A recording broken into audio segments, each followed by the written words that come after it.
Sveiki kolegos.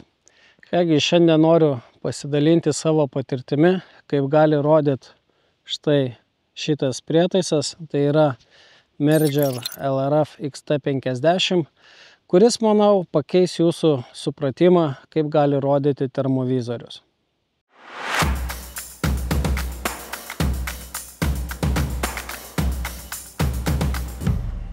Pirmiausia, norėčiau atkreipti dėmesį į termovizoriaus sensoriaus savybės.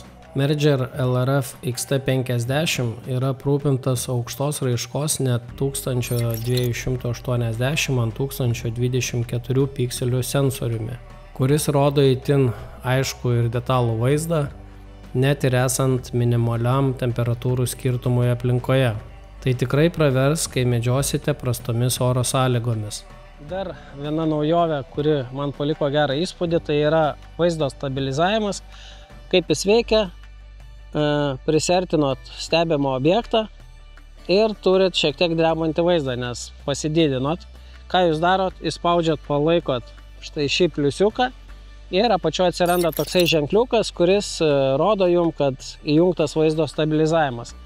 Šiek tiek yra niuansų dėl vaizdo artefaktų, tai vadinamų, kaip vaizdas stabilizuoja skaitmeniniu būdu. Šiek tiek būna kai kurių detalių plaukėjimo, bet tai iš principo bet kokiu atveju yra žymiai geriau negu be šios funkcijos. Kaip matote iš šio vaizdo įrašo, prietaisas leidžia aiškiai suprasti, kokius gyvūnus matote net didesniais atstumais.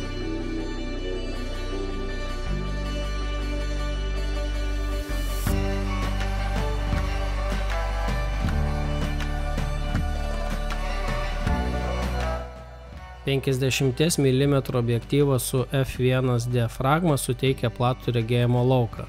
Vertikaliai matysite net 17,5 laipsnio, o horizontaliai 30,7. Tai reiškia, kad matote didelę teritoriją, nepraranda detalių. Didinimo diapazonas yra nuo 2 iki 16 kartų su 8 kartų skaitmeniniu priartinimu. Taip pat šiuose žiūronuose sumontuotas naujas tolimatis, kuris veikia žymiai greičiau negu senasis ir gali pamatuoti atstumą iki 1 km. Man asmeniškai yra tekę pamatuoti 826 metrus, kiek gerai pamenu, bet turėkite omeny, jeigu bus prastos oro sąlygos, tas atstumas gali trumpėti.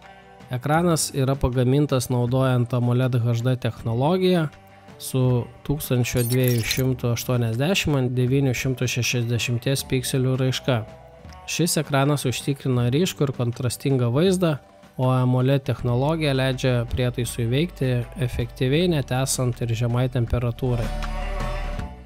Termovizorius turi integruotą vaizdo įrašymo funkciją su 64 GB vidine atmintimi, tad vietos vaizdo įrašams ir nuotraukoms turėsite tikrai pakankamai.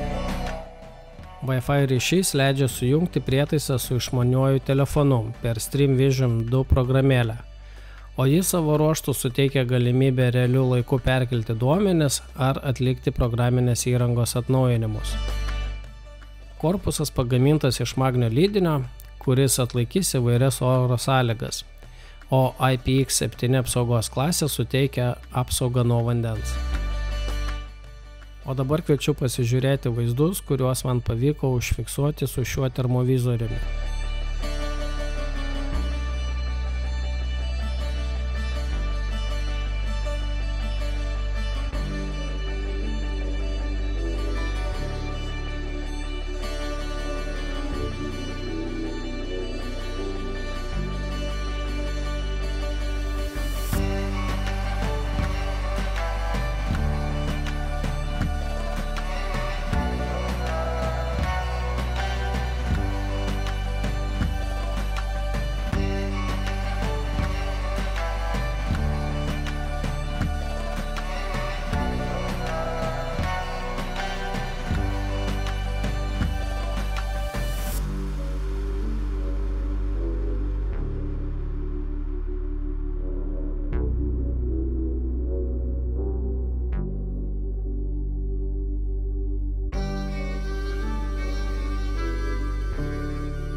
Apibendrinant, Merger LRF XT50 mano asmeninė patirtis naudojant šį prietaisą buvo labai teigiama. Ir jei bus galimybė, būtinai išbandykite šį prietaisą patys. Tikiuosi, kad ši apžvalga jums buvo naudinga. Jei turit kažkokių klausimų ar norit pasidalinti savo patirtimi naudojant Merger LRF XT50 žiūronus, būtinai parašykit komentaruose. Ir kaip visada, ačiū, kad žiūrėjot, gražių akimirkų medžioklėse ir iki kito karto.